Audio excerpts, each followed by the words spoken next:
feared and feared through Killarney. Now I'm back to hitching with the wind. But if Mickey Flynn should ever find me, I'll throw me caution all behind me and square off on that son of a bitch again. He cracked open a river too, he beat me Sunday through and through, and so jiggle my unconscious frame.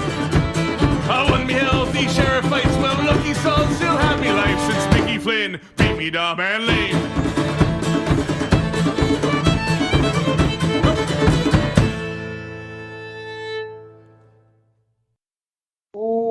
We are chasing the pennant tonight. Again, it's a Sunday night episode here for Chase'n The Pennant Podcast. I'm hosting this one. I am Shane, and I'm joined with the full complement of our staff tonight here at CTP. I have Biscuit, whose voice I have not heard in a conversational purposes in quite some time. Biscuit, how are you? How you doing, Shane? I'm doing great. I'm happy to be back. I'm happy to jump on a Sunday show. It's been a while, so I'm very excited to join the full team, and I'm looking forward for a good show. I for one, am glad to be on a show where I'm going to get to hear you argue. As the other Joe, Bork, how are you? Doing very well, Shane. I'm doing very well. I hope you are as well. The weather's been nice, so I've been getting out and trying to walk and do some more stuff recently, so that's been nice. That's good, man. We're glad to hear it. Then I have our West Coast guy, Scott. Scott with the smooth jazz talking microphone now. How are you, sir? Oh, yeah. I'm doing great, brother. That was a little Hulk Hogan. Yeah, or Booker T. We'll go with that. But I'm doing good. I'm looking extra California today because, boy, do I need a fucking haircut. Ingrid, please open up your hair studio. That's my hair girl. Shout out to her. But I desperately need one. But, yeah, excited to talk baseball and not hair anymore. Absolutely. Then we have Rob, who enjoyed himself his first semi-non-quarantine evening last night. Step in the direction of normalcy. How are you, sir? I'm doing just fine. As you said, I finally got to see my friends last night, and I finally got to experience a hangover again this morning. Sounds like a great time. Sounds like a quality evening. Then I have the two guys who are bringing us the majority of the topics for this evening. I have Andrew, who hosted earlier this week. Andrew, great job with that, man. How are you? I'm doing very well, thank you. Finally got MLB The Show 20, so I've been playing that a little bit. Now that I have my PlayStation back, and just been kind of doing that and going for walks here and there, and that's pretty much it.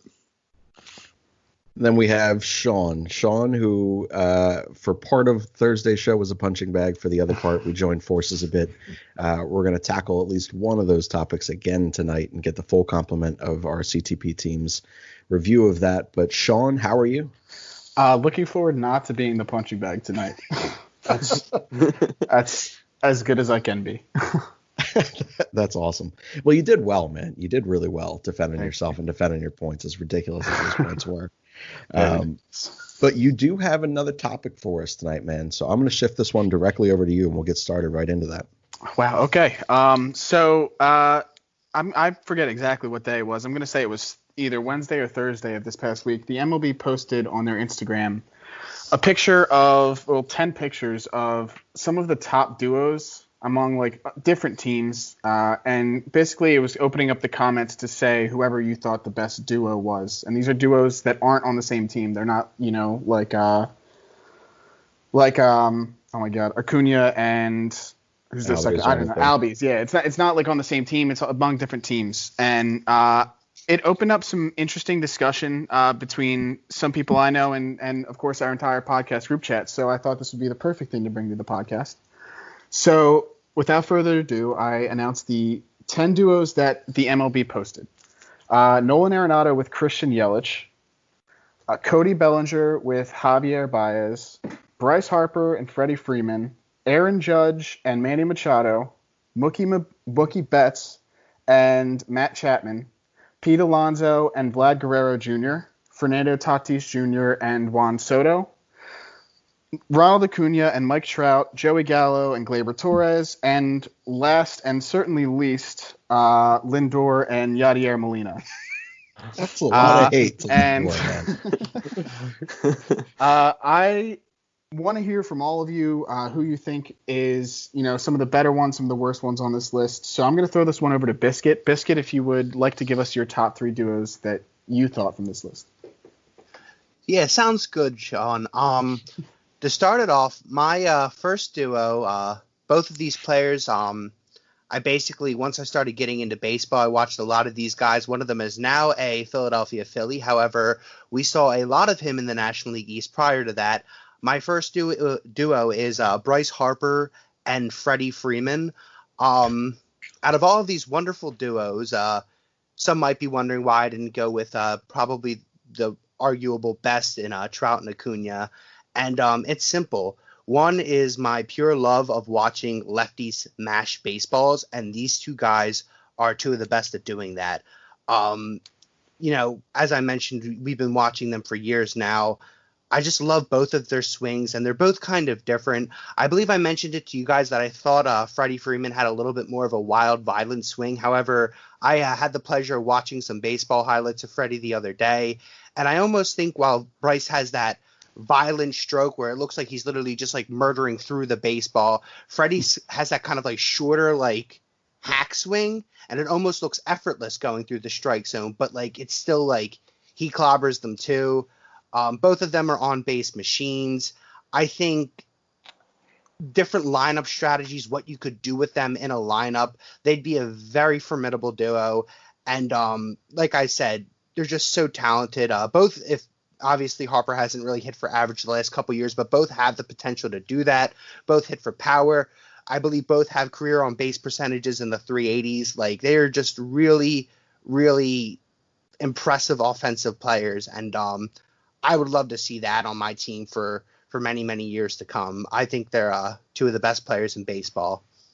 You could pair Mike Trout with Michael Martinez, and it would still be the number one duo because of Mike Trout. I think you're insane, and I love the duo you selected. They are in my top three, but in no freaking way can they take that top spot. Could I just say something here, Shane? So Sure. The reason I didn't go with Trout is because, let's be real, you could have the best player in baseball. And Mike Trout is the best player in baseball. There's nobody here arguing that. However, you could have that player and still not win shit. Just look at the Angels. Haven't won anything in the last how many years? It's really, and I believe I said this the other day when we were chatting about this as well, it's not about the best players. It's more about the right ones. And yes, Acuna is very talented. Definitely with the last two seasons he's on, a track very similar to Trout and being, one of the top players in baseball. However, it's still, it really came down to preference. And like I said, I love watching lefties hit. And yes, Trout is the best player. But like I said, I don't think it's really about who's the best. I think about who's the right players. You're essentially starting an organization with these two pieces in this duo. That's essentially what we're talking about right here. So you don't have the mess that was the Angels organization. That has been run like dog shit forever. I mean, at least the last 15, 20 years at this point. Like they have just not done anything right. I mean, they are essentially just like the Phillies. We draft like shit. We develop like shit. We overspend a lot of the time. At the end of the day, if you remove literally the best player in the world, possibly in the history of the game by the time his career is over, and put him as the focal point of a brand new franchise that is not starting behind the eight ball, but just kind of just there and starting, that you have to go with him. You absolutely have to go with that pair. Yeah, you're absolutely right. However, like I said, even in that hypothetical situation, it doesn't mean that, longevity of a season that they're still going to be as successful just relying on one player alone. Obviously the roster's expanded to 26 this year, but it takes, another 25 guys to get you over the finish line, not just one guy. And sure, Trout's a good first step. However, you need a baseball team around him. And I just think, like I said, the same argument for every duo. You're absolutely right. But just going back, if it's going down to simply preference, I would prefer a duo of Harper and Freeman, two beautiful people who have flawless. One has flawless hair. The other one's this, stoic first baseman. Both of them are just true mashers. I don't know. I just think there's something raw about them. I just think Trout's such a godly player. I feel like he's above being human, whereas Bryce and Freeman, they have those. You're right. I wouldn't want that person being in my top duo. A god. a literal god. Like I said, it's truly just preference. Like, I'm not trying to deny anything about Mike Trout. Mike Trout's glorious, but when it comes down to preference, like I love the words you use to describe people. Like I said, it really does come down to preference, and my preference would be two lefties, sexy swings, flawless hair. I mean, not really so much Freeman, but like guys who can just mash and are two of the best players at their position. And I know Trout's the best player in baseball, but I'm just not going with Trout. Jesus. I feel for me, the closest I put to Trout and Acuna was because I'm getting the best of both worlds with a fantastic defender and a great outfielder that's pretty close to Trout and Betts was Chapman and Betts, because you're getting a 2-time Gold Glover and Platinum Glove winner, and Chapman, who also has just been getting better at offense each year. He hit 40 RBIs in 17, then 68 and 18. You took this 91, as your first duo? 19. No, Shane. You just misheard the first thing. I'm sorry. Jesus, Mr. Selective Hearing over there. Is Chapman and Betts, because I get the best of both worlds with defense. Then I get the outfielder who, in my opinion, because Bellinger just had his best peak year average and overall wise, that's closest to Trout career wise, is Betts, who's a 4-time All-Star and a 3-time Silver Slugger and a great overall outfielder. So that's the one that I put the closest, because I just love getting Yelich and Arenado. Yeah, I think Arenado is. I think that was my close one too, but I took Mookie Betts just due to the fact that Betts has never got banged up yet. Yelich is coming back off of that injury. I have to see what he has after that. Okay, and then what about if you're talking about like defense? You just said Bellinger had like peak years and everything, including, I'm pretty sure, didn't he win the NL Gold Glove in right field? I was going more from career track. Mookie Betts has had a longer career track of hitting for a higher average. Cody Bellinger has been more of an overall power masher and runs producer until last year when he really rose his average. Him and Baez together, I think, is far better defensively and offensively than Betts and Chapman. That, to me, that doesn't come close. Well, honestly, I had Betts and Chapman. I mean, with all due respect to both of them, they're probably towards the bottom of my rankings here. I think they're two of the most underrated players out of this entire set of duos, but they're not even, close to some of these other guys. Well, here's the reason, like Biscuit said on preference. I also, one of my second teams, because of my dad going on business trips for all the years, has always been Boston. So I've watched Mookie the most other than Phillies. So that rose that on my scale. And then Matt Chapman, I just love watching guys that can pick it like they're a freaking wizard on defense and that are also productive. Right, I do like Nolan Arenado. So that Nolan Arenado is also like that. But I'm saying Chapman hasn't even hit his full peak yet. We don't even know where he's at yet. And I'm biased with Betts. That's what put me over the top, where, like Biscuit said, it's about preference. So it kind of became about preference. The other one for me would have been Arenado. Well, my thing is, so I think Arenado and Christian Yelich is the best duo in this out of these 10 duos. And you want to talk about defense? Nolan Arenado's won 7. He's played 7 seasons, won 7 Gold Gloves every single season he's been in the league, and has 3 Platinum Glove winners. And I think he's the best defensive third baseman we've seen in a long time, and arguably the best third baseman we've seen maybe since Mike Schmidt. And I think in a way he kind of gets undervalued a lot, and a lot of people, different people I talk to, for whatever reason, don't really like his game or appreciate his game as much as I was expect. And then Coors Field factor. It's Coors, that's all. Well, there is a Coors Field factor, but you got to remember they're using the humidor now, so it essentially plays as almost a moderate ballpark now. It's not the hitter's paradise that it was back in the days of Larry Walker and Todd Helton. Oh, love it. Yeah, well, you can't talk about that era of baseball in the same light. Come on. It was just wonderful. Yeah. Oh, my God. Mash after mash. Oh, I love that team. Yeah, I can't believe no one has brought up the injury thing yet. Mike Trout just gets hurt for like 15 games every single year. So that's the only way you can dethrone him in this argument. Like, Yeah, he was I'm probably going to hit like 60 homers this past season, then he got hurt. He might hit 85 homers one year if he stays healthy and decides to, but like he just keeps getting hurt. Like, correct me if I'm wrong. Did he not still win the MVP? He did over that cheater Alex Bregman. Fuck Alex Bregman. I absolutely love Alex Bregman. That one breaks my heart. Fucking hate Alex Bregman. Though?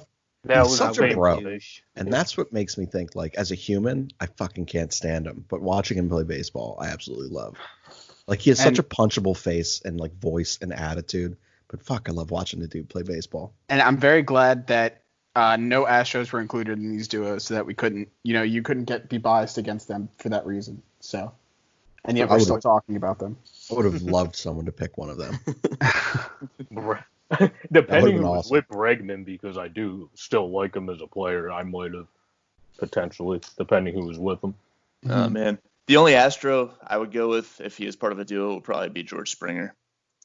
What? Whatever. Yeah. No, I would go with Bregman and Altuve before Springer if they're in a duo. Altuve's going to die. Yeah. That dude's body's breaking down like crazy. yeah. That ain't happening. Or Jordan at that point, because Jordan's developing and ascending into a monster. Yeah. Springer. Not wrong. Getting back to these duos here.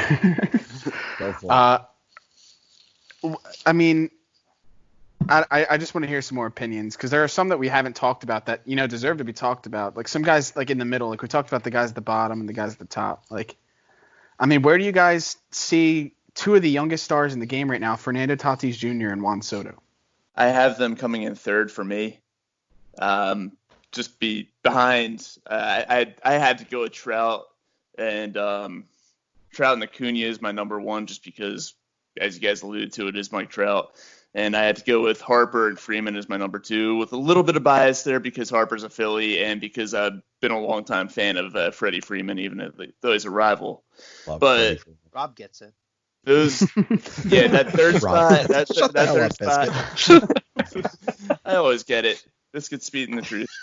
Anyway, that third spot, Juan Soto and Fernando Tatis Jr., as you said, two of the brightest young stars in baseball. And I think that over the course of the next decade, we could very well see those two develop into the faces of baseball, which, if it happens, it better be with Juan Soto playing for another team, because fuck him playing for the Nationals. Yeah. Can I just say something about Soto real quick? Let's hear it. Not about the player or anything like that, but if you all look at this picture right now, does it not look like the photo is actually Kurt Suzuki from behind? It's been bothering me ever since he sent this to us last week. I have no idea. It doesn't look like Juan Soto from behind. Pull it up. Yeah. I'll be honest, I have no idea what the behind of Kurt Suzuki looks like. That's terrible. Well, if you look at this picture, it looks like that. Oh, man. Like, it doesn't look like Juan Soto. Yeah, I can kind of. I mean, we're gonna have to share it now on our Twitter that we don't have a name for. Yeah, we don't. The only time I ever see Kurt Suzuki is when he's trotting around the bases at Citizens Bank Park, because he always fucking hits a home run there. He always smokes us, dude. Yeah. I don't know, man.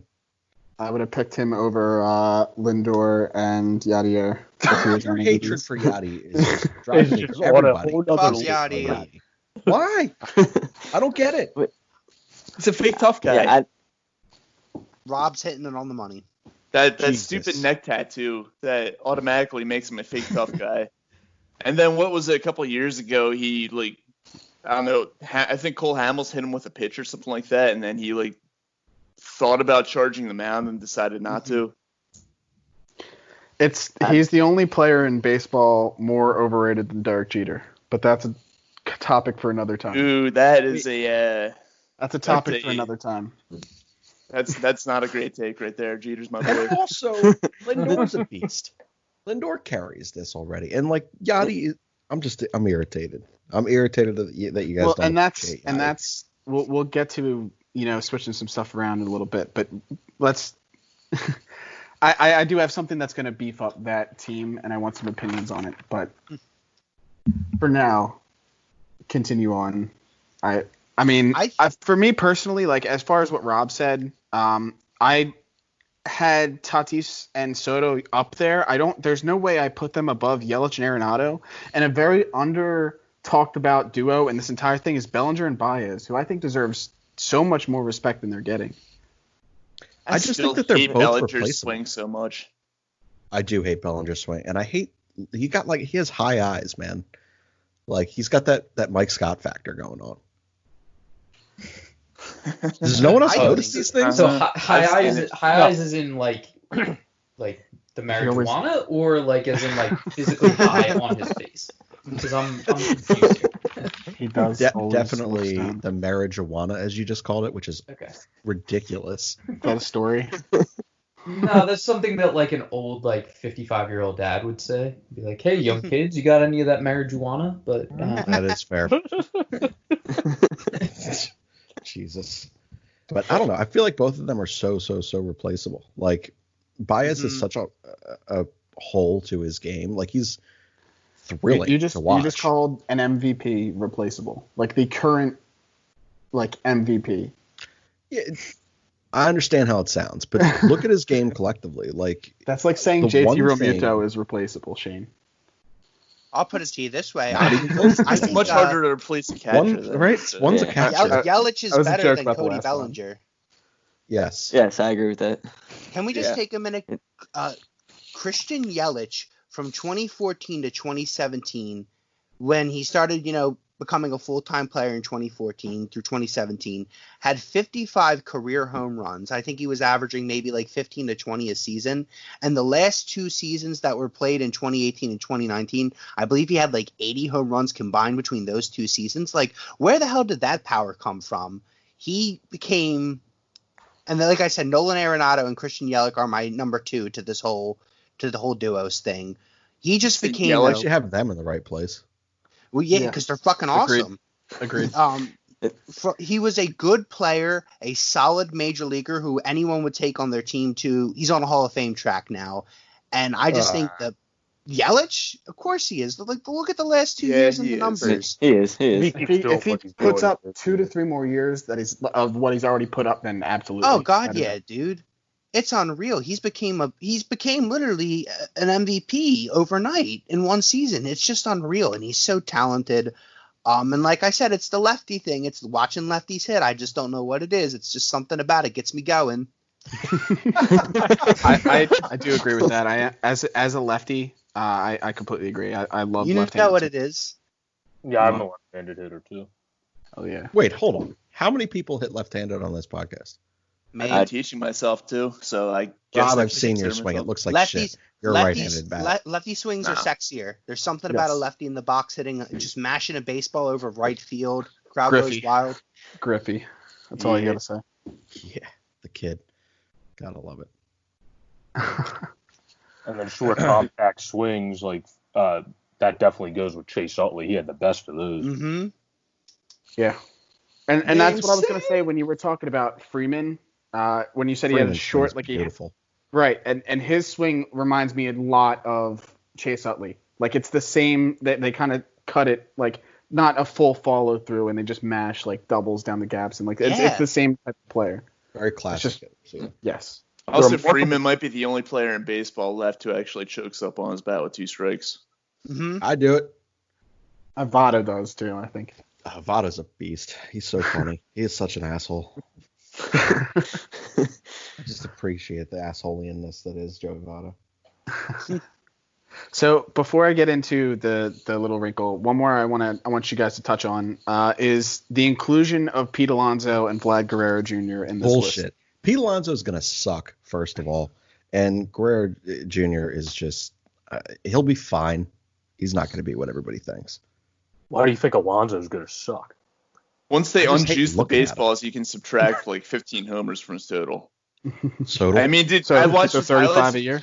Yeah, I mean, it's still decent, but look, out of whatever his 50 some odd homers that he hit, I'd say at least a third of them were like wall scrapers. He had some long ones in there, but a lot of them were wall scrapers. And so you unjuice the baseballs, that takes the home run total down a lot, and I mean, you basically got yourself like a 250 hitter who hits like 30 some odd homers. So kind of Reese Hoskins territory? It won't be anything He's Alex special. Caruso. No, That's they what he shouldn't is. be in the. That's what Pete Alonso is. He's already balding. He looks awkward. He shouldn't be. He shouldn't be an athlete. Oh He's my Alex God. Caruso. But I love Pete Alonso, and like I do. I have a I genuinely enjoy even though it's only been one season, like he's a nice. He doesn't belong in the Mets, plain and simple. He's a nice guy, and No one That's knows a biscuit comment. No one. he's what Tommy Joseph should have been, but isn't. Wow. Oh, 48 concussions in the minor leagues and also sucking at baseball is the reason he's not.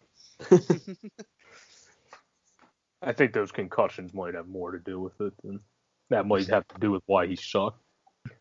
Maybe. I think he just is not a good baseball player. Or was not.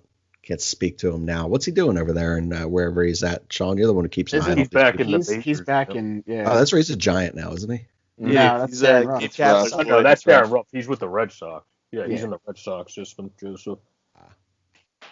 That's like the fifth time I've gotten that mixed up. in the Continuing past to couple shows. acquire catchers who aren't actual catchers and ruining them. Like Swihart almost dealt in the Hamels deal. All these things. Crazy. Wild shit. When we talked about this originally, the main thing, and we've debated it, but the number one most talented duo here is Acuna and Trout, and it's hard to debate, but it is possible. And then of course the bottom one would be Yadier Molina and Lindor. Jesus, I'll man. agree upon that. I've said it. But he has a times. great Oh. start. So Machado and Judge stink. well, okay, and that's one we didn't talk Gallo about, but stinks. I agree with Gallo. Who was the last? Yeah, I gotta take Molina and Lindor over Gallows and Torres. Gleyber Torres. Yeah, Torres. Yeah, and you can't Is say that Gallo's Machado career batting stinks. average gone over 200 yet? Probably What's happening? this season. I have would no think idea.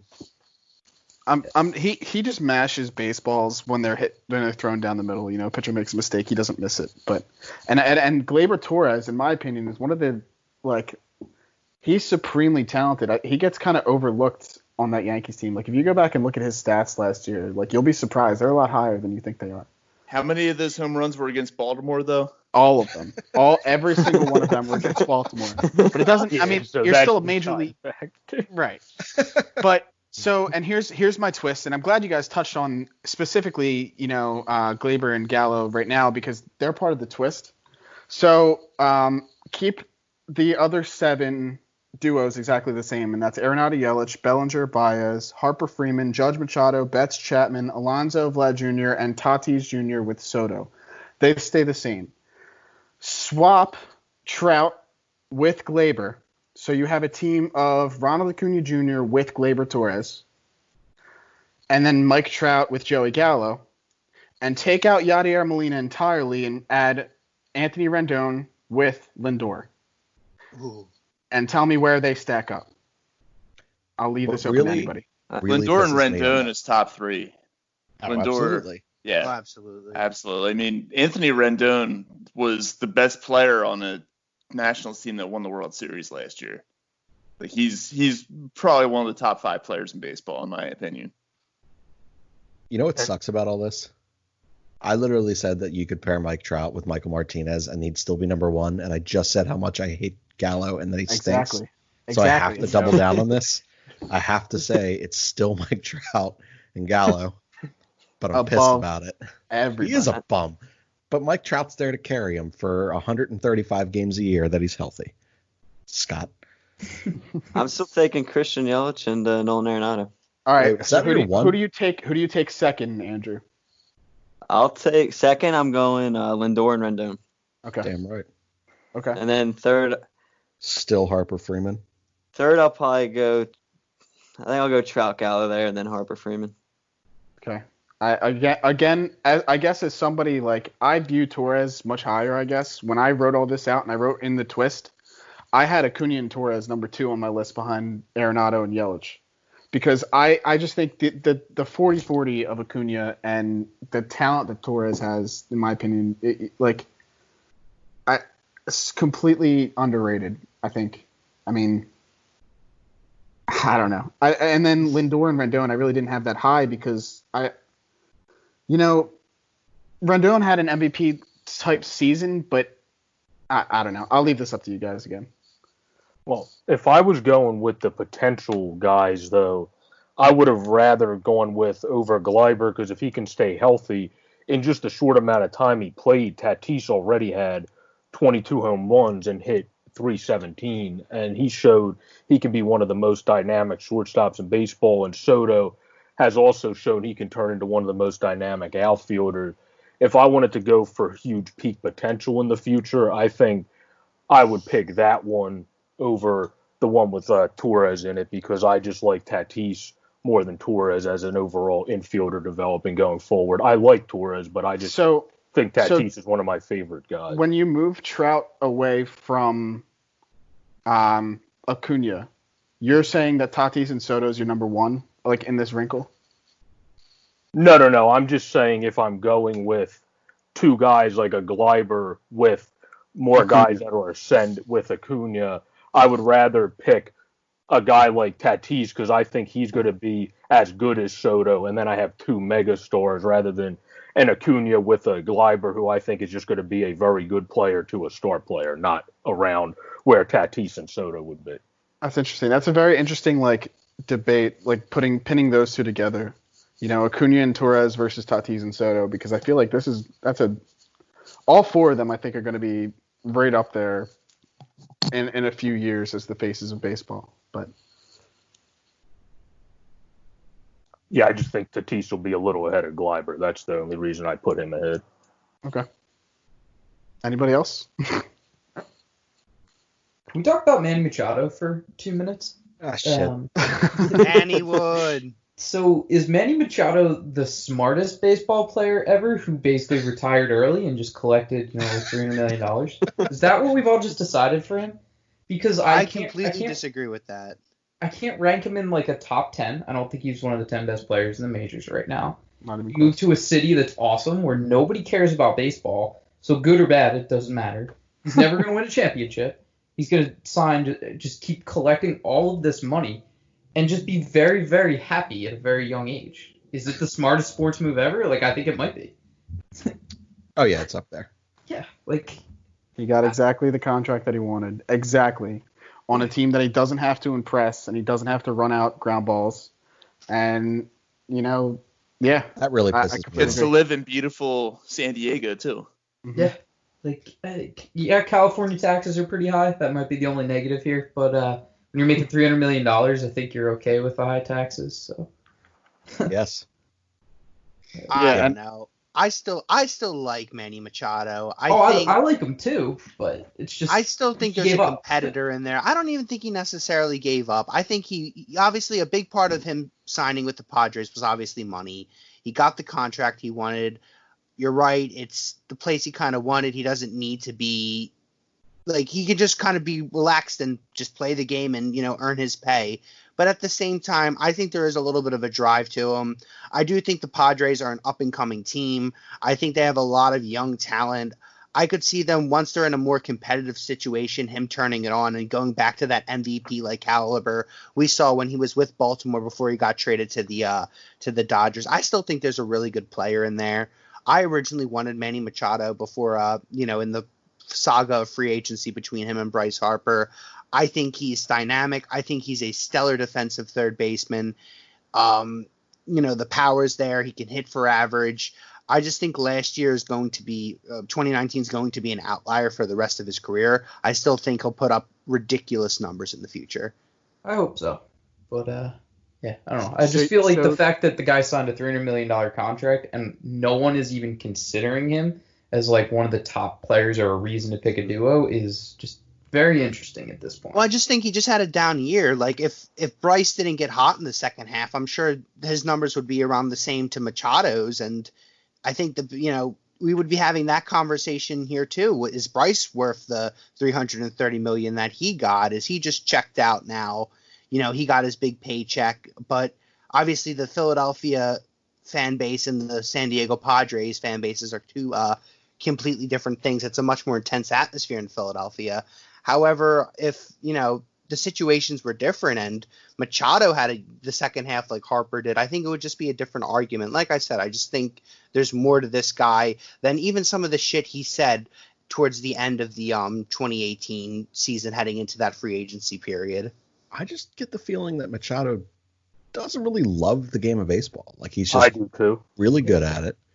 And it's allowing him to live a life that, he desires. And he's just going to kind of keep, like Scott said, coming to work, collecting a paycheck, just a hell of a lot bigger paycheck than any of us are ever going to cash. But like, there's a difference between a Bryce and a Manny in that respect. Like, and don't get me wrong, I wanted them both here. When Machado is on and when he's engaged and wants to actually be out there, he's a really, really good baseball player. The problem is, like, I don't know what flips that switch for him and what doesn't, and it certainly doesn't seem like accountability from the media or accountability from fans or teammates or coaches really does it. I feel like this is a guy who really doesn't care. Harper, it's not even playing in the playoffs, because it didn't even seem like he really cared when he was with the Dodgers in the World Series. Right? It was so weird. But Harper's a guy who, if he's not playing baseball, he's watching baseball. He's like and Scott, you'll hate this. He's an Alex Rodriguez. Like A-Rod, he would get home. But he would get home and just watch baseball. And that's kind of what Bryce is like. Like this is something that he's loved his entire life. And I don't get that. Yeah, I don't get that impression from Manny. And that's the big difference for me. I was willing to sit there, and again, when I said I want them both here in Philadelphia, I was willing to sit here and say if a city is going to draw that out of a player, it would be Philadelphia. But there was a big risk in that. That may have been a $300 million investment that went to shit, because ultimately we would have pissed him off too, and he would have just collected a paycheck and not cared. There's a safer bet in a Bryce Harper who, sure, he plays a riskier games at times. He's a more violent player, both offensively and defensively, so there's a risk in that as well. But in terms of what you're getting out of a guy and how much he loves a game, Bryce was a choice, and that's why people don't care about Machado right now. Yeah, and I think that's the way he wants it. So I respect it. I really do. I like Manny Machado, but it's just a smart move. Like, yeah, and I mean, what you said about him being like, or Bryce, oh my God, what you said about A-Rod, I have something to bring him up when we get to a later topic, when we get to, the current state of baseball. He had a couple words.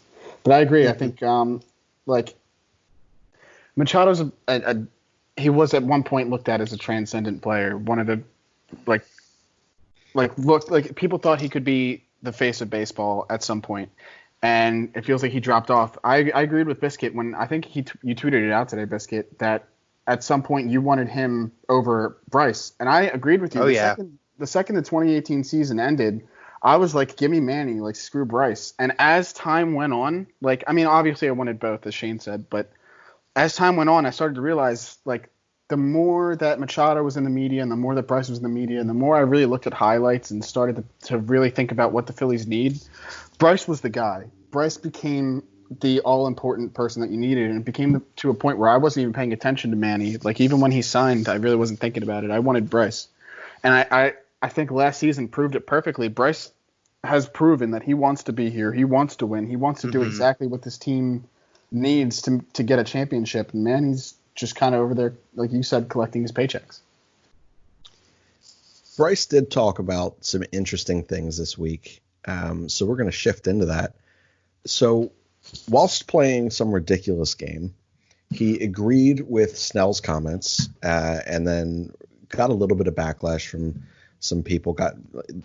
He's speaking the truth, and he was agreeing with the truth that Snell was speaking, and that's completely fine. But what ultimately ended up coming out from this was the next day, Bryce Harper actually put a proposal out on Instagram for how he believes this baseball season and the next two baseball seasons could be played in order to work. So we're going to talk about that just a little bit. and then we're going to roll into an additional topic as well. But here are just some of the quick highlights from what Bryce kind of came to on his Instagram post. For this current season, he was stating 135 games with off days every 2 weeks on a Monday, and then Sunday doubleheaders that are 7 innings, which I loathe in a professional game. 30 players, 6-man rotations, DH for both leagues, a 2-week World Series, kind of like a Super Bowl week, which is what it is. It really didn't need to be in there. And then 10 teams, round robin format, a college World Series kind of style. And then he would put it at a central location, which I actually kind of dug. So I don't know where you guys were at with some of that stuff. But basically he was saying you would roll back next year's season, and you would start that one on May 1st. And then the season after that would start on April 1st. So a lot kind of went on in this. Andrew, you were the one who originally brought this topic over to us. What were your initial thoughts from it? First off, I think it's a good twist to the league, especially in a weird year. I think the biggest thing out of this is the College World Series idea. I think I'd love to see that this year in a weird format, or in a weird season. This format would kind of be very interesting. I like it a lot better than the 14 team idea, honestly, and just whatever route they go with that. Being a big college baseball fan, kind of working in it and being able to follow it these last few years, going to Oklahoma State, who has a good team. I mean, I've been following the format for a while now, and I really think it's a good way to keep everyone invested. It's a little weird, and it'll take a little bit to get used to for fans that aren't used to the College World Series setup. So I think that would be a kind of a challenge for some people. But the other things, the 30 players is kind of normal. The 6-man rotation, I really like to it. I think me and Rob alluded to that on the Tuesday edition of the podcast last week. If that's what the pitchers want. The 7 innings, like you, Shane, I'm not really for. I know I brought it up before kind of just as an idea, but I'd rather see 9 innings. But I understand if that's what they have to do to get double headers, to get extra games. I think I could give up the 9-inning games just for the season. That's definitely not something I want to see farther along. But for this kind of season and to get more games in, I think I could live with the 7 innings. So I'd be okay with that. The one thing that does worry me is the regular season going into November, I think he put it. That worries me in the sense of kind of, especially, I mean, Philadelphia getting crazy weather when the winter comes, New York getting, like a lot of Boston, like a lot of cities would have trouble kind of in that sense with that. I know when it gets to the kind of the College World Series, it can change in all that sense because you kind of break it down to certain spots, as he mentioned.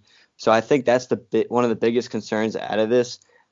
One thing, one of my friends were talking about, that's probably not realistic, that obviously all fans would love, is having the no blackouts. I think that's one of the most frustrating things for fans, especially when you buy MLB TV and they still black out the games. So I think that's one thing I'd love as well. But overall, I think this is a great idea, and I honestly think it beats anything that MLB's put out there. Anything coming from a player, I respect. Like these are the guys that are going out there and physically going to have to grind in a condensed time frame, and their circumstances are far different. So it was interesting to hear someone come out, and this is one of the things that you get with a Bryce Harper that you wouldn't get with a Manny Machado. Like there are guys who love this game and guys who respect this game and guys who are going to continue to try to be a face of the sport. And that's kind of where he's at this point. When Bryce Harper speaks on a topic like this, people listen. I don't really know what's getting said if a Manny Machado were to say something. Bork, you're another one who reads a lot of this type of shit. What did you get from it? I also really like the idea because it gets you closer to, I believe the last time we had a strike season, we played 145, if I'm not mistaken, in baseball. So 135 gets you closer to that number, and it makes you have less of an argument about any asterisk stuff because that's only 30-some less game. So you're in a much better situation with that. That's also why I really like it. I don't like you two highlighted, the double headers at all. I don't like changing to 7 innings, but for one season, and also it's just on Sundays. It's not like we're going to see that every day of the week. I'm fine for that to get that amount of games in. And if they could somehow, like Andrew said, pull off the no blackouts for people, I mean, that's going to really raise the ratings of the MLB, because that's going to be, people are just going to be watching it left and right because they just have access to it. Like, it's a smart decision. It's just easy. It is a smart decision, but like Andrew said, they're probably not going to do it because nobody ever does that, and no one's smart enough to do that, quite frankly. So, but greedy is what they are. The 6-man rotation is also one of the best things, I think, because that'll limit the most injuries. We see when Korean baseball is forgetting to later, there's some injuries going on over there. That'll limit it the most with pitchers wise. So I think the 6-man rotation would be helpful. And if we have a 6-man rotation, we'll get to see our man Spencer in there right away, potentially. Yeah. Very valid point. Sean, you had mentioned something with A-Rod. We're probably going to see Spencer anyway regardless. At some point. Oh, absolutely. What did you say, Shane? You had mentioned something with A-Rod. I was just going to say how, he came out on Twitter and said that he is in support of the owners and telling the players just accept something and go on. And he was getting some extreme backlash because he's somebody that has collected the most money in MLB history, and he's gotten his money. He's done playing. He doesn't have to worry about, not that any of them really have to worry about supporting their families, but he doesn't have to worry about money being taken away from him. So of course he's going to side with the owners because his job relies on baseball being played. Well, sure. He's always been a selfish player. Sure. Yeah, but I can guarantee you that A-Rod, the player, would not have sided with the owners. No. Yep. About to say the reason he's probably siding with the owners is he was rumored to be part of the bid for the Mets. So if he wants to eventually become a future owner, he obviously wants to appease them as much as he can. Yeah, a lot of people were saying the same thing. He's just trying to, get on their side with this. And then another thing that I kind of wanted to ask you guys is, do you think Bryce put out this proposal in response to all the negative hate that he was getting? Do you think he was sitting on something like this for a while? He had this idea and he's been throwing it out to people saying like, oh, this is what I want to do. And then the second he gets bad press, he's like, all right, well, since, I'm getting my name's already kind of in the media, this is what I want to do. And this is how I think it should be done, to try and get people talking about him in a good sense instead. I think so. I agree with Rob. I think he doesn't give a shit.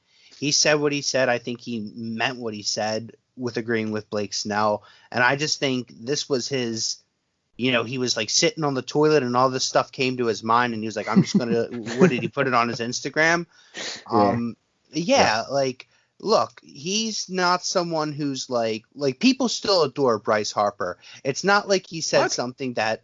Wait, hold on. Outside of Philadelphia, Harper's one of the more hated people. He is one of the most villainous people in the game. Right, but let's be realistic. Like, do you guys all still like him even regardless of what he said?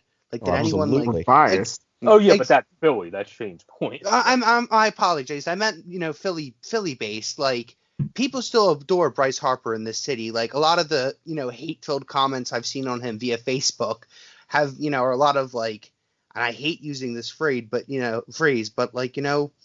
boomers coming at him for what he said. I just that is a lot. What was that? That is like the main target audience of people who dislike him right now for what he said. I agree with you. But, like, I still think, like, this wasn't him trying to, like, make up for anything that he said. This was him, like, being a baseball mind, inserting his opinion, thinking about what this means for the future of the sport. I don't think this was him being like, I need to get myself, back in graces with, the fan base. No. But I'm saying, do you think if his name wasn't in the media and in a negative light already, do you think he had already planned on sending out this picture or tweeting out this proposal? I don't think it was premeditated. No, it definitely wasn't premeditated. It reads as something that literally just, he thought of and then he kind of posted it kind of in the heat of the moment. He probably went through like the mental editing process of putting it up there, but to me, it definitely comes off as something that he didn't think about for more than, maybe an hour or so. This definitely was not premeditated and it wasn't done to save face for anything.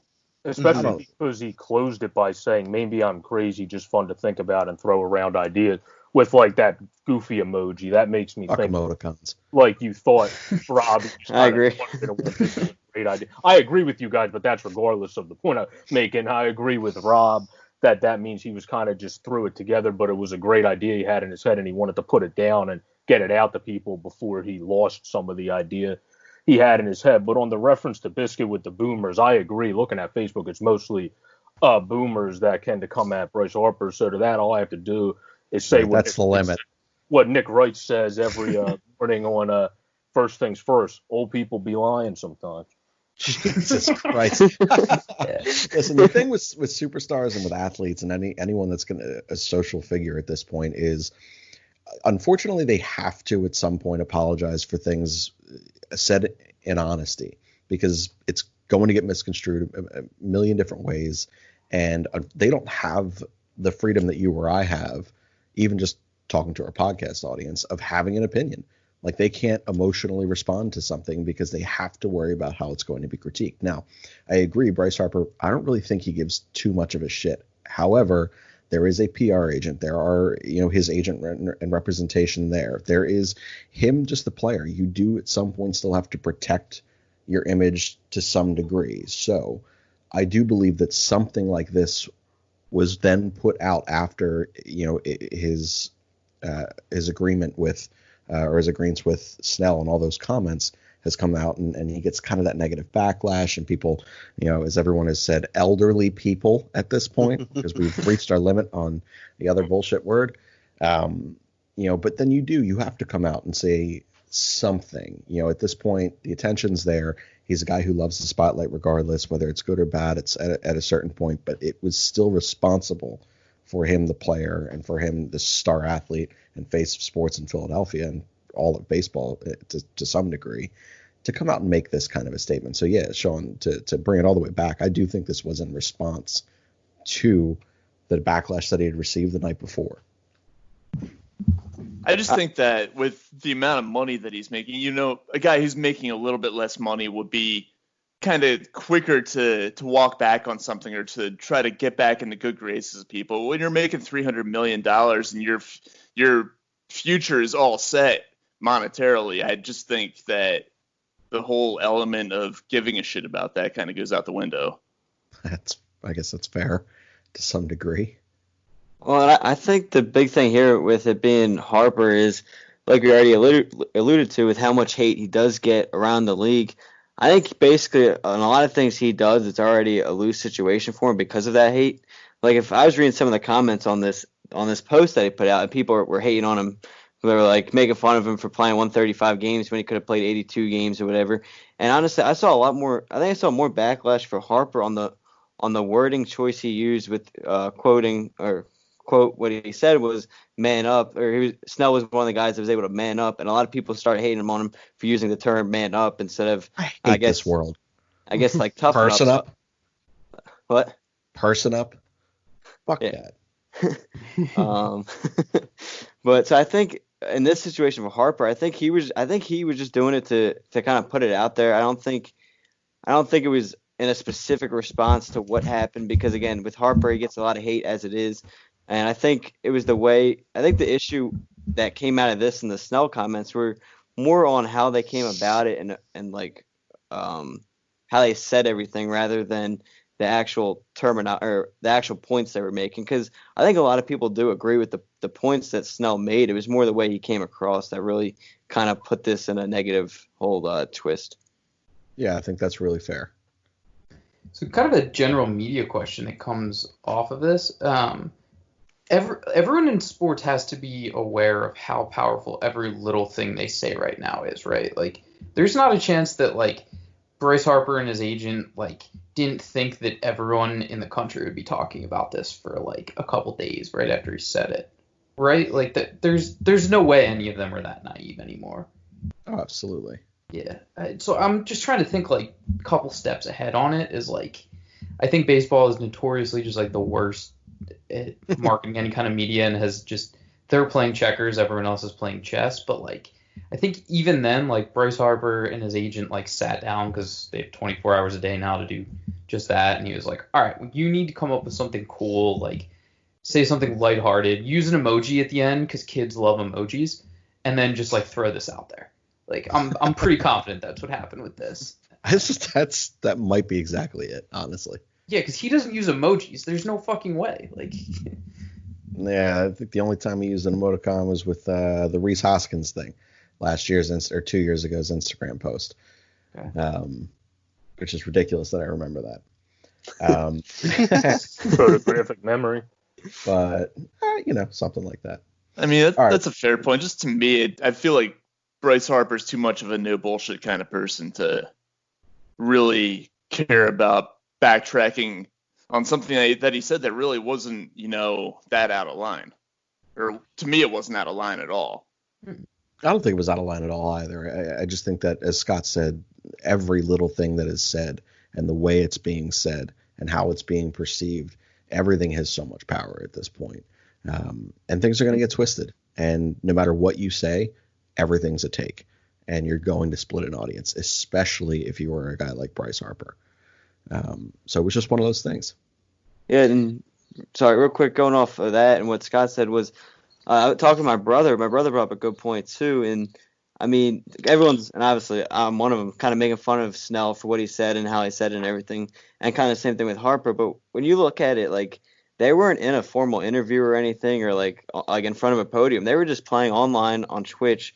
I forget what they were playing, but they were streaming it on Twitch. So that's kind of just like they're just trying to be themselves and stuff at that point. So I don't know how you guys feel about that in the media, because like we got to be. I mean, and at the end of the day, they're still humans and they're gonna have the fun at night, and that's kind of the way. Maybe that's just the way how they speak. Because if I heard an interview of Snell on Friday, serious like interview on a radio station down in Tampa, and obviously he sounds a lot better and he's actually like speaking in terms of how you want to present yourself. So I think it's also kind of unfortunate for those guys in that way, is like everything they do is going to get that twist, and because they're just out there. Because I mean, how many of those people those age or young people like in their teens or 20s are going to speak like that? So in a way, it's just unfortunate because of who they are that it turns like that. I mean, remember when they traded away Pham and he called the guy that they got back a slapstick prospect? Best thing ever. I absolutely love it. Just to drive that point home, like that's informal. That's not locker room talk, but that's like him being himself, like using a term slapdick. Like that would have absolutely got you a story on the CTP podcast. Oh. All right. So we're approaching the hour here at this point. We've kept it pretty serious.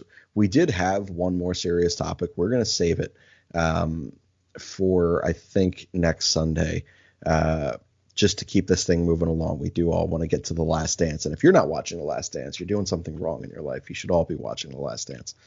And while you're watching The Last Dance, you should be eating just food. 215-794-FOOD, 215-794-3663. Treat yourself. Take it home. Visit our guy, Asian Rob. I swear he will hook you up with everything. He's also finally completed our logo. So we will have a logo out and some merchandise out pretty soon. So we're definitely excited about that.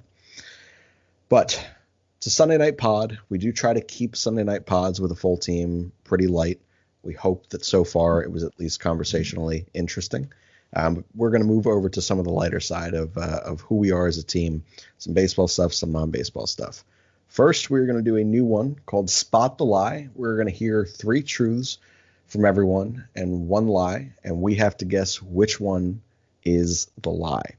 This one we're all going to do, and then after that, we have a few remaining AMA questions that I am going to pretty much just pound Biscuit and Scott with, since they're the ones who missed the last couple of these Sunday episodes. Everyone else gets to chime in on some of these and argue some of their responses. But for the most part, it's just going to go back and forth, shot for shot, with the 2 of them, and then everyone else interjecting. All right, let's do it. First, we are going to go to Scott for the first Spot the Lie. So Scott's going to tell us 4 facts, 3 of which will be true and 1 will be false. Scott, go ahead. Okay, so I caught a stingray as my first fish ever. I am allergic to chicken. I attended Bucknell University. And I throw a just sizzling 72-mile-an-hour fastball on the black. Well, we've already talked about two of those things previously on the show, so I can. I'm trying to keep the listeners engaged here, Rob. I want to make sure people are listening to me. Yeah. All right, so I know the answer, so I'm gonna let you guys go. I'm gonna guess Bucknell. The thing about Bucknell is the lie. I'm gonna go with the Stingray. I was sure- going with Rob. I'm sure I'm wrong, but I was going to go with the chicken. I'm gonna go paying attention Bucknell. to You're shit. an awful listener. I miss you. I'm glad to have you back, but you suck, dude. Come on. Shane makes fun of me like once a month about this. Yeah, the lie is the Bucknell thing. I went to Lehigh University, the best Patriot League school, so get that Bucknell crap out of here. Oh, I love it. Put that in there just for that tea. Wait, I gotta ask. So, were you attending Lehigh when they beat Duke in the tournament? Yes, I was. Oh, that was a Right. fucking awesome game. Yeah, so I mean, there's not that many kids at Lehigh. Even with the grad students, it's 7,000 kids, and we're all kind of nerdy engineers / accountants. So we didn't really know what to do when we won. So people just like ran to the middle of campus and like someone lit a fire and started climbing the flagpole. No shit. Yeah, and then we partied for like a little more. The cops were cool, like drinking beers with us, and then that was it. No, Do you know CJ McCollum at all? I've been at parties with him before. He would have no idea who I am, but at one point, I said what's up to him and we talked a little bit. But There you go. but yeah, I just thank him for like now I can explain to people outside of Pennsylvania what Lehigh is, because I normally just say, do you know who CJ McCollum is? And they go, oh yeah. And I go, well, he went to Lehigh, and I went there when we beat Duke. And if they don't know who CJ McCollum is, then I probably don't want to be friends with him anyway. So Nor should you. Very fair point. yeah, but I did catch a stingray when I was little. That was pretty cool. I thought I was the greatest fisherman of all time. I think the thing was way stronger and probably heavier than I was. It was a cool moment. All right, very nice. We're gonna go to Rob next. Rob, go ahead, man. All right. So, number one, I've been to every state along the East Coast from Maine down to Florida. In high school, I got a hit off a current major league pitcher. I once got drunk in 3 different countries in the span of 3 nights. And I've eaten 5 pounds of cookie dough in the last 2 weeks.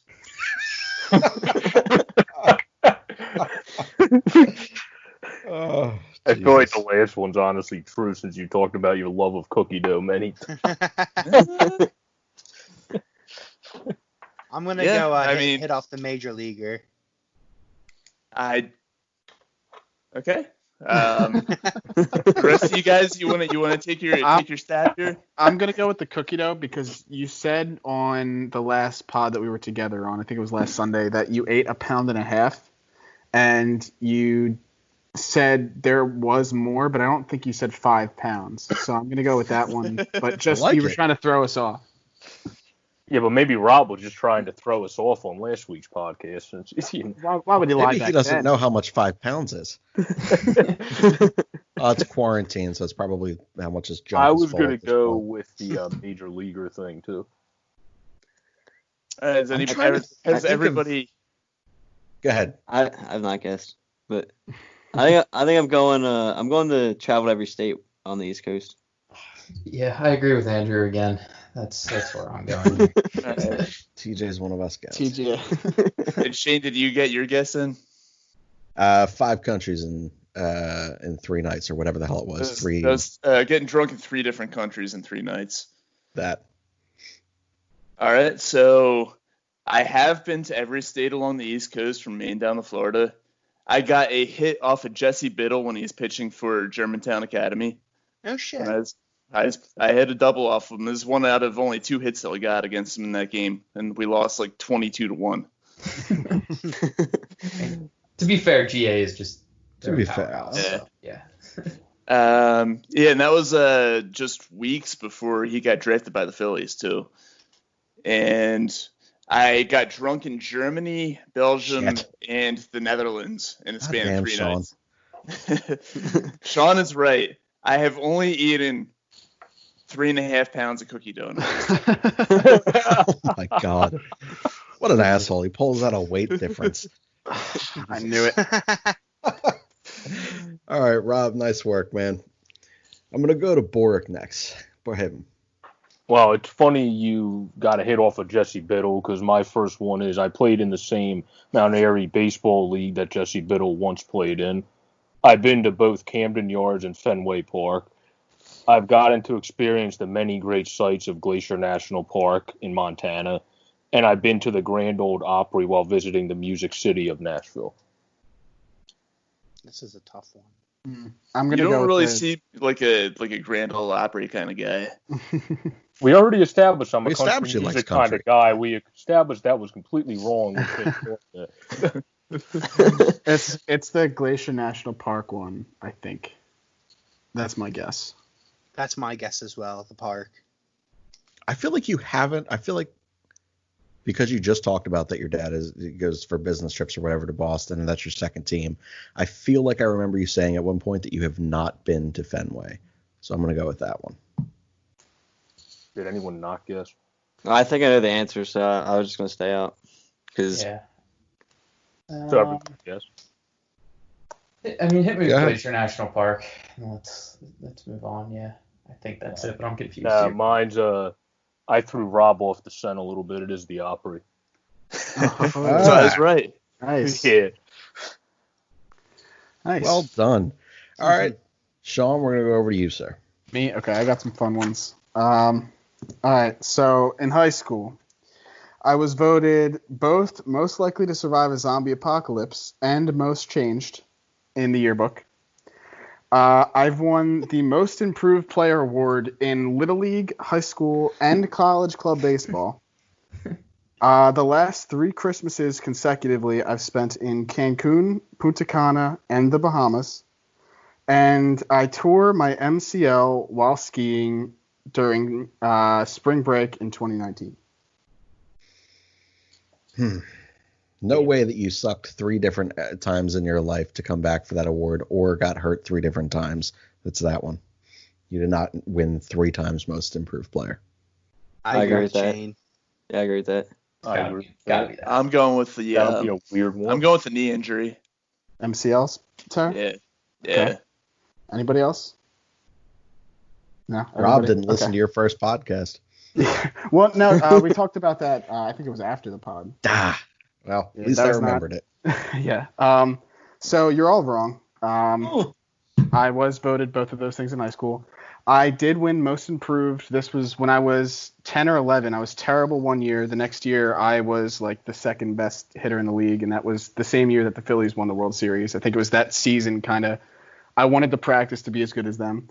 Whatever. I did win it in Little League, high Fucking school, adorable. and college club baseball my freshman year. I did tear my ACL or MCL while skiing, and only the last 2 Christmases I have spent in out of the These country. semantic things, man. That was that was meant to throw you off. I mean, I've been to Nice Cancun work. and Punta Cana, not the Bahamas for Christmas. Nice But one. I'm glad I threw you guys off on the first 3. You did. All right, Andrew, you're up, man. All right, so first, I waited until I was 21 to drink, and I've never been drunk before. Second, I have 53 hats. Jesus. Third, I've never cursed. And fourth, I've never left the country. I don't think I've heard you curse on this show, to be honest, but I'm gonna have to go with the first one. Then I think that you have been drunk before. You and Brian Dawkins, man. I'm rolling with that. No cursing for you. Yeah, I'm gonna say out of the country because you said that you don't drink a lot, but so I don't think that I believe that you haven't gotten drunk before, but I don't think there's no way you have never cursed, but I could be wrong. That's true. Have you never gotten hurt? That's the first fucking thing that comes out of your mouth. Well, I've never got hurt. Never broke a bone or anything. All right, so then I'm feeling good about my guess. I'm going with never left the country. Lay it on us, kid. The lie is never left the country. I went on a service trip to Bolivia. I'm not doing well. I stayed out of that because I knew his right off the bat. So I didn't- Yeah, we've known him forever. I stayed out of it. And Joe, All you right. can back me up, right? You've never heard me curse before? I have not, no. It's impressive. Honestly, I admire that. You find other ways to use inflection to just show how angry you might be in a moment. Good for you. How the hell can you be a Philly sports fan and not curse? Doggone it. A lot of patience. There's a lot of other words. There's a lot of other words to use. That's really Getting impressive. injured factors in a lot too. I think if you got injured before, you might have said it once or twice. Oh, it's a nightmare. First, you say every single thing that has ever been said to you in your life comes out in that moment. It is awful. It's like a bomb goes off in your knee. All right, Biscuit, we've missed you, man, or at least I've missed you. So why don't you give us your truths and lies? Go ahead. So my first one, aside from baseball, my other great joy in life is acting and performing. I dabble in creative writing. I play the guitar, and I have a black belt in karate. Oh my God. You absolutely have a black belt in karate. Yeah, you definitely. You don't play the guitar. I gotta agree. You don't play the guitar. Yeah, Yeah, I'm going guitar as well. That's fucking crazy because I could have sworn no one would have guessed the black belt. I tell people that and no one ever believes me. Yeah, I don't play the fucking guitar. But you guys, this is seriously the first time I've ever played like the truths and lie game, and I've used the black belt line, and everyone was like, he definitely has one. But yeah, I got my black belt, and I think it was like sometime in middle school. I actually hated karate. My dad kind of forced me to do it because he said I needed an outlet. And I actually left karate to start playing baseball. So, but I do have one. No shit, that's what I did too. I hated karate, but I do have a black belt. I whip it out every occasion to, impress people, have a good meme laugh. How's that work for you? Oh, well, that was a couple 100 pounds ago. So. Oh, that's awesome. All right. Is anyone not going on that? I think it's your turn, Shane. Sure. All right. Let me pull it up. I wasn't planning on going. All right. Sorry for the awkward pause. I had to go back into text messages because I actually sent this to Stephanie to be like, just out of curiosity, let's see if you would be correct. All right. In my first ever at bat left-handed, I hit an opposite field home run that hit a future ex-girlfriend on her softball field. I tried out for The Voice after losing a bet. I got removed from a baseball organization for hitting a coach's kid with 3 straight fastballs. And I once dated a girl for 2 weeks whilst using a fake name before coming clean with my real one. Well, the last one, the last one seems like totally something that you would do. I'm gonna have to go with trying out for The Voice. I agree with Rob. Voice. I'm gonna go with the one where you were kicked out of a league for hitting someone 3 times. That one is also totally believable. Yeah. Believable, but you can't get kicked out of that kind of. They're all really believable. You picked some good ones. Everything except The Voice, which I feel like it's more of a hassle to try and figure out how to try out. Not hard. To lose in a bet, though. You have to travel to try out. That's That's I it. don't think you have to travel. You just have to put a video in. I thought you have to go to the tryouts. I could be wrong. Oh, I thought then maybe if it's not a matter of going in front of like the judges, then maybe that's more believable. The first you one's realize too that's not specific. how it happens. I don't know, but well, would you like to tell us how it happens if it's true? I can't tell you how it happens at this moment because I might give away an answer. So can you keep going? The first one's too specific to not be true. I agree with that. Mm-hmm. I'm going with the. Yeah, go ahead. Besides you hitting a home run part, but go ahead, Andrew. I was gonna say I'm going with the kicked out of organization. Or kicked out of the baseball organization. Anyone not guess? All right, it was absolutely The Voice. I did not try out for The Voice, but it is stupid easy. That's why you Sean? couldn't tell us how it goes. No, I know how to do it. I did lose a bet and was supposed to do it, but I didn't do it. That I would have never come up with try out for The Voice. I lost a bet like 7 years ago. I used to sing at work all the time, and they were like, "You should try out for The Voice." I said, "I'm absolutely not going to do that." And then I lost the bet, and I had to go through this whole process to figure out how I was supposed to do it. And then you do essentially send in a video, and then you can go to a I think it was in Philadelphia for a casting thing, or Pittsburgh or something close. But yeah, I was just not going to do that. What was the bet? I can't even remember. Something ridiculous at work. That's how stupid it was. But I didn't want to go through it. Like, what if I got selected and I had to go, like, keep going? That's fucking awful. That just sounds like hell to me. So yeah, I did not go. All right. What would have been saying how great you were when you got selected? I'm annoyed you guys I didn't don't want to be here. I do not want to be. All of those things were very believable, though. So, and Steph got it right away because she's an ass. Shane, I think I had a competitive advantage there because you definitely brought up the other three things at some point, before we formed this whole Phillies podcast. That's the thing. CTP. Every single thing that I've put on, I have said at some point on one of our other AMYP shows. So every single thing, if you've listened to this show, you should have, in theory, unlike Biscuit, who doesn't listen to the shows, as we found out, been able to semi-recall an answer here. But there were decent stories about each one of those. All right. So as we have been doing for the last several weeks now, we are doing AMAs half and half. So you're getting half baseball, half non-baseball. And as I mentioned just a few moments ago, I'm going to basically just drill Berardi just like I did that kid 3 times with fastballs. Then I'm going to shoot over to Scott too. So we're going to start with a baseball question. And I'm going to start with this one for our namesake here. So, Biscuit, is Chase Utley a Hall of Famer? He's one of those players who's like knocking. I'm going to say yes. I'm going to say yes just because of that brief, not even brief, but his like what, 06 to like 10 stat line. It's just unreal, especially his 07 season. He's one of those guys who's really just teetering on the border. But if it, came down to me just yes or no letting him in, I would say yeah.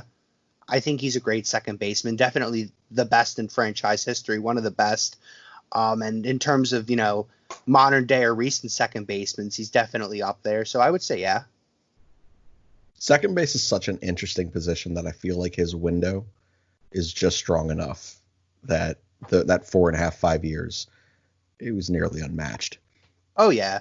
And I think if you're looking at, like, other guys who we talk about, like Scott Rowland, for example, who we say, like, is, like, knocking on the door but might not just be quite there, I think Chase Utley is a stronger candidate than Scott Rowland. And I feel like a lot of people say Scott Rowland should be in the Hall of Fame one day. And, for that reason, Chase Utley should too. Definitely, like I said, one of the best in franchise history. Had that unreal 07 season. He probably would have won the MVP one of those years. Didn't he get injured, I believe, in 08? And that kind of derailed him. Lennon. Yeah, he got drilled by John Lennon, and he was out for, like, I think the last, like, couple months before the playoffs started. Just, stoic, talented, played with everything. Just the tenacity he played with, chip on his shoulder, very competitive. If it were, like I said, if it were up to me and I had to say yes or no, unbiased, because I am a huge Phillies fan, I would say, yeah, I think he's got enough to make it. All right. So just a reminder to the rest of the guys on the pod, if you disagree with whatever the responses are for anything and you want to challenge anything and stir up an argument, please do so. So it's not me just talking to Biscuit and to Scott, because that's going to suck for the other 4 of you. Well, I don't disagree with you, but they touched on this. I think it was last season, just because of like all 3 were retiring in Philly last year. They had a whole discussion on MLB Now for almost a week during the season, and it was are Ryan Howard, Chase Utley, and Jimmy Rollins Hall of Famers? And I respect the hell out of Brian Kenny. I love him. He is one of the most non-biased baseball fans I've ever seen, and that's because of his whole analytical, view of the game. But he said, and the rest of the panel said, that Chase, out of the 3, has the best odds of getting in. He said, like, his stats among other second basemen are That's what it is. Hall of Fame worthy. And he said Jimmy Rollins is going to be a guy that is going to be on the ballot for a while, and he might make it in like the latter half of the years that he's eligible to be on the ballot. And Howard, while he was arguably the most talented out of the 3 in terms of how great his peak was, isn't going to make it just because it was just his peak. But I do think Chase is going to make it. Yes, that too. But I do think Chase, out of the 3, has the best case. I think Chase Utley's also just kind of what people associate with Philadelphia during those 3-4 years, right or wrong. So I mean, that just helps his case so much. Like, absolutely. I remember having a Mets game on, and the damn Mets announcer, and then they showed it on MLB Network, said, "And a home run into Utley's corner," as the freaking Mets announcer.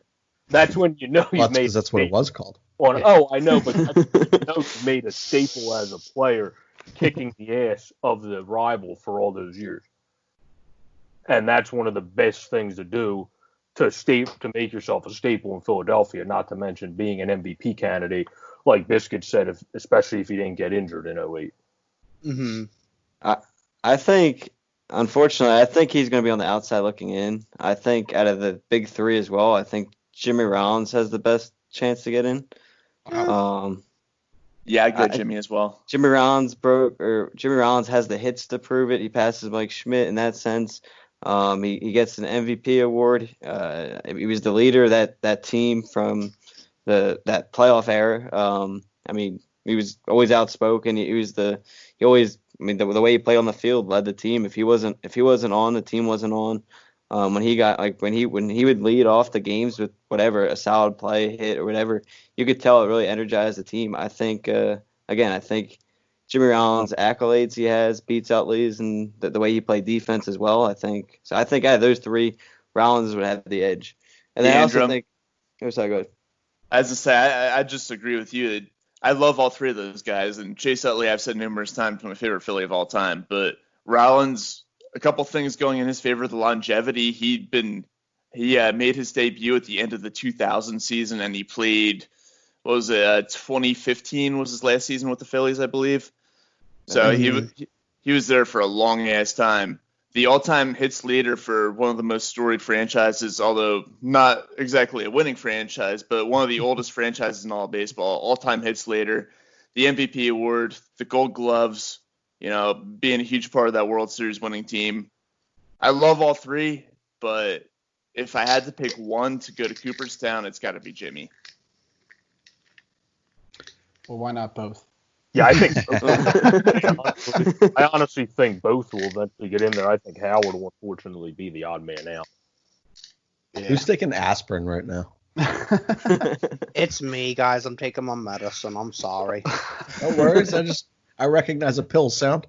So did I, and I didn't know if we were going to talk about it or if we were like, after we hopped off the show, we had an intervention with someone. Guys.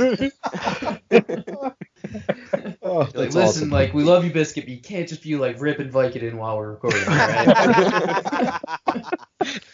No. Oh, that's awesome. But I'm glad that we did all hear that.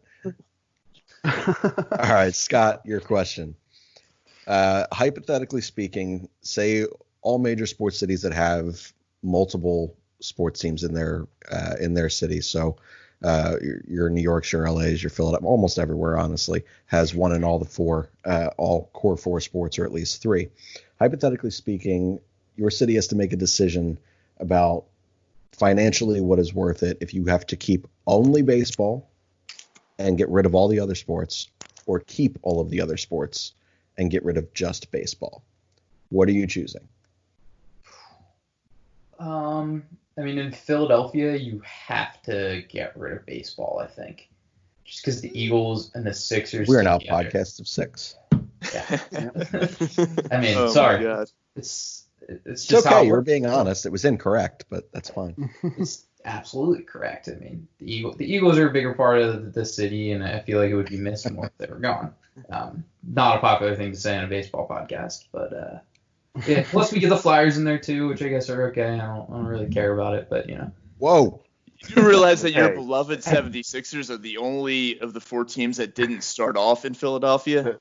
Yeah, I know. I'm trying to not talk about the Sixers right now. That's well, if you get rid of them, then you won't have to. It's a team that could go by the wayside. Oh my God. Yeah, I figured if I talked poorly about the Flyers, it would just get you and Shane so aggravated that you talk about that for the next 10 minutes, and I would be off the hook. It's all right. You picked, honestly, it is the right answer. It just sucks. And I would hate if that were an actual reality where we had to choose what sports we could or could not keep in the city. What a fucking nightmare. The way There's a tweet that came out. I think it was when this is all said and done, the Phils are going to lose a couple $100 million after this. Proposed plans and stuff. Mm-hmm. So, I mean, it's good to know that the Phils are bringing in that much money for the city, and it's that profitable. But the way I look at this is, if you got rid of like one or the other, would I be able to continue to watch those sports, while rooting for another team? And in baseball, in football, I can not see myself rooting for any other team other than the Eagles. I wouldn't watch hockey if it wasn't for the Flyers. And really, basketball, I mean, I could take it or leave it. I'm not a huge – I like the Sixers. I enjoy watching them. I'm not huge on that. In terms of baseball, I can see myself, switching to watch the Rays. They're a fun team. I could see myself rooting for a team like the Padres, despite Manny Machado. I could see myself rooting for the Athletics. Oakland Athletics? You're damn right. Yeah, Athletics. I could live, and this was part of another AMA question we had. I could live without watching the Phillies for a decade if it meant they would get championships or something. So I could also live without them at all. All right, let's roll to 2 non-baseball questions, and then we're going to end on just one for all of us. So back to Biscuit for a second. You are a movie guy, and this is specifically because I'm interested in knowing. What is your favorite all-time gangster or mob movie? Ooh. There's a classic era of film here that's just awesome. So I'm just hoping that you have a decent pick. I'll put it to you this way. The mob genre isn't one that there's only so many of them that I like. I've never seen the Godfather movies, which I'm sure, most of you guys have. The Departed's up there. I think my favorite is Scarface. I really like Scarface. Which one? There's more than one Scarface? Yeah, doesn't matter. So that answers that. Keep going. First Scarface with Pacino. That's probably my top favorite. I love The Departed. Goodfellas was pretty well done. I liked The Irishman. I didn't think it was anything groundbreaking, but it was an okay film. Like I said, the genre isn't one that I'm crazy about, but when it's done right, and I don't know what it means when I say done right, but when it strikes a chord with me, I fucking love it. The Departed is one of my favorite films. So is Scarface. The Departed, Scorsese, you can't really go wrong with him, and he is known for having those mob-esque films. So I'm going to go with I'm going to change. I'm going to say The Departed first, then Scarface. Whew. Is anyone going to challenge this? Sounds like you are, Shane. I don't know enough about these movies. I mean, the correct answer is Goodfellas is a very, very good movie. Yeah, I was going to say you're underselling that quite a bit. Goodfellas is good. I think the problem was Goodfellas was kind of spoiled for me before I saw it. I kind of knew how the storyline went. I knew Joe Pesci's character got whacked. Whoa! People may not have seen it. I'm sorry. I'm sure. To put spoiler in the title of this episode. You're gonna have to cut that part out. Well, I'm just gonna stop talking. The point is, it was spoiled for me before I saw it. So he's gonna spoil it for everyone else. Sorry. Exactly. That's only fair. No bullshit. I spoiled Fight Club for Stephanie. She's never trusted me since. Hey, nothing could be worse than LaShawn McCoy spoiler when he put on Twitter the ending of the Endgame winner. That's what he said in that recent interview. All right. Scott, your non-sports question. Hypothetically speaking, in the future, your significant other and you're happy, and that's great. Would you choose to find out that your significant other was watching your therapy sessions from behind a double mirror, or would you rather be the one who secretly watches hers? You're a terrible person one way, and your privacy is completely invaded in another. I'd rather have them watch me from behind a mirror because I couldn't live with myself knowing what somebody else's therapy sessions were like, and I don't really want to know that.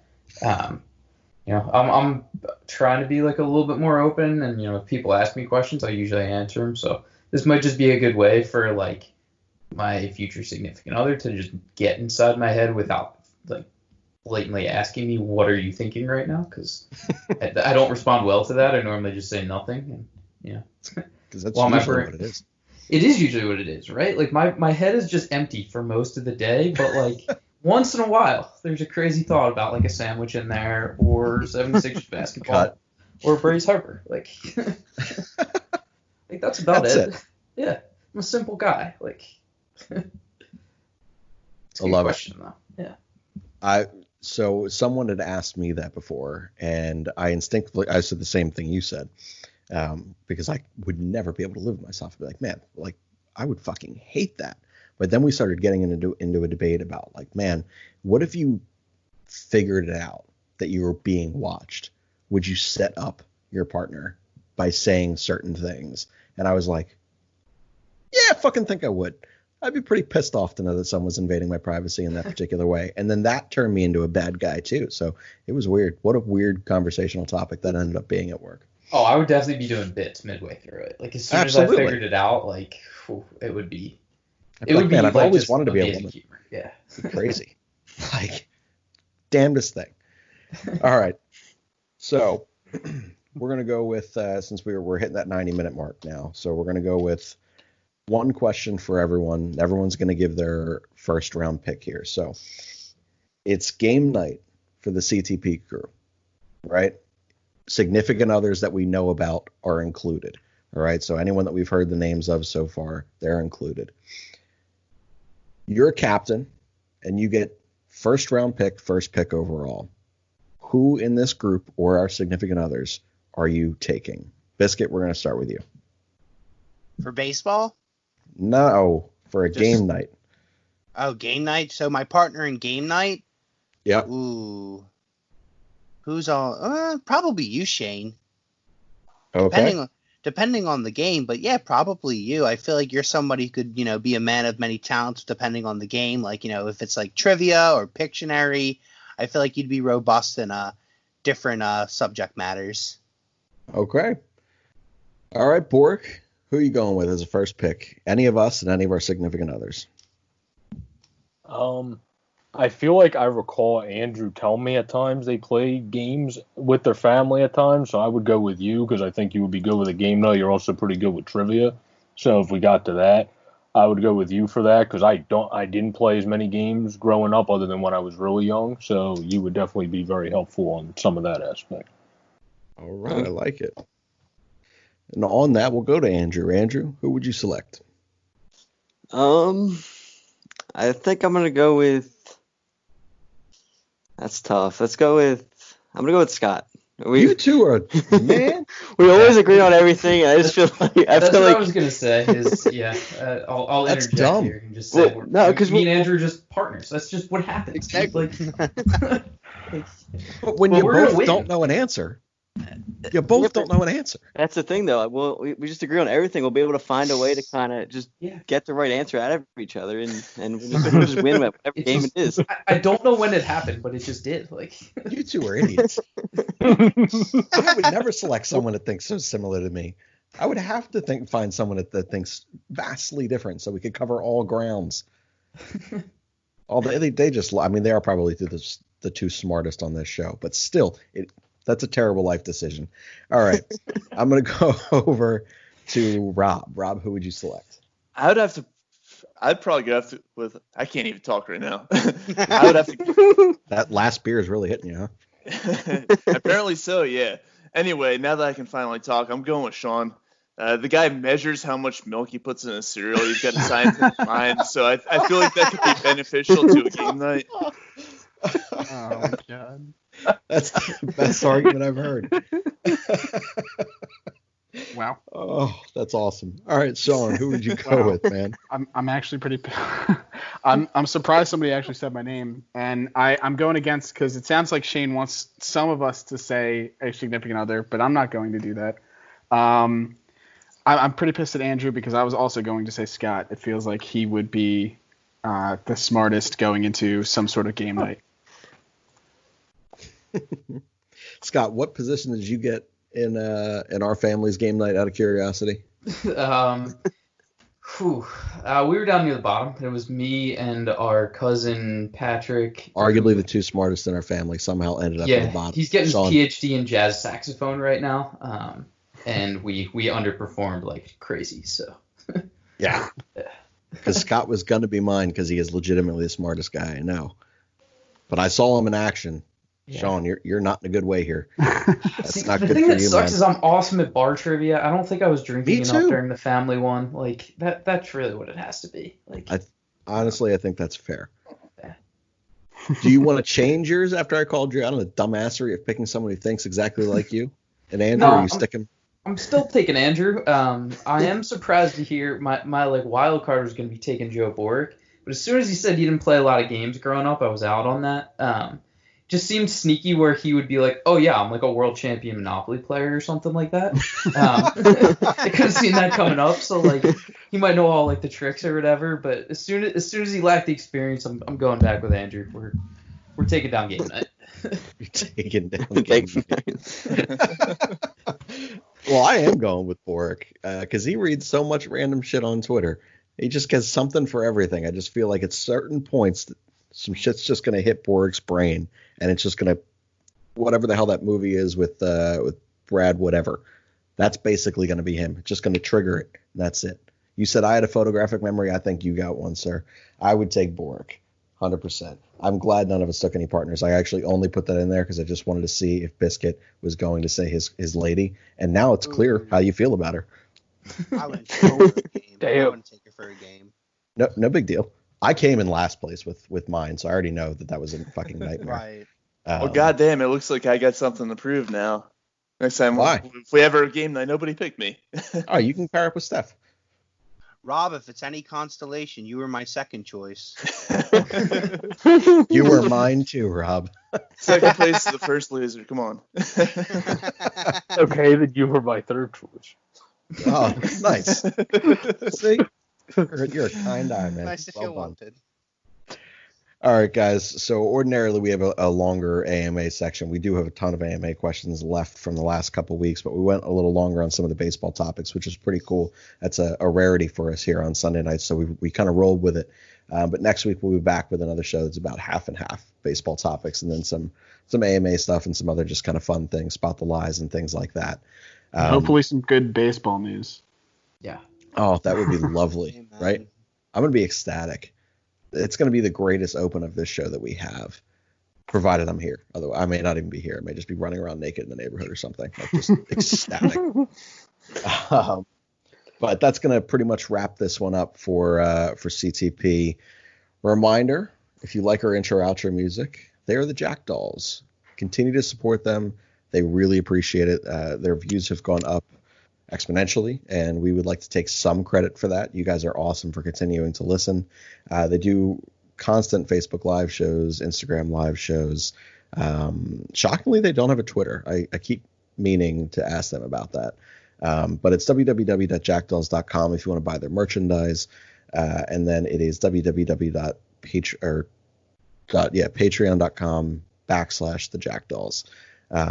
Support them any way you can. Their Patreon content's awesome. Their lead singer is hilarious, and he is 100% not politically correct. So if you want to be endlessly entertained and possibly offended at the same time, he's excellent at that. He is brilliant. So give Whiplash and the Jackdolls a listen. That's going to be it for Chase'n The Pennant Pod. We will see you guys next week with another episode. A fighting man I used to be, revered and feared through Killarney. Now I'm back to hitching with the wind.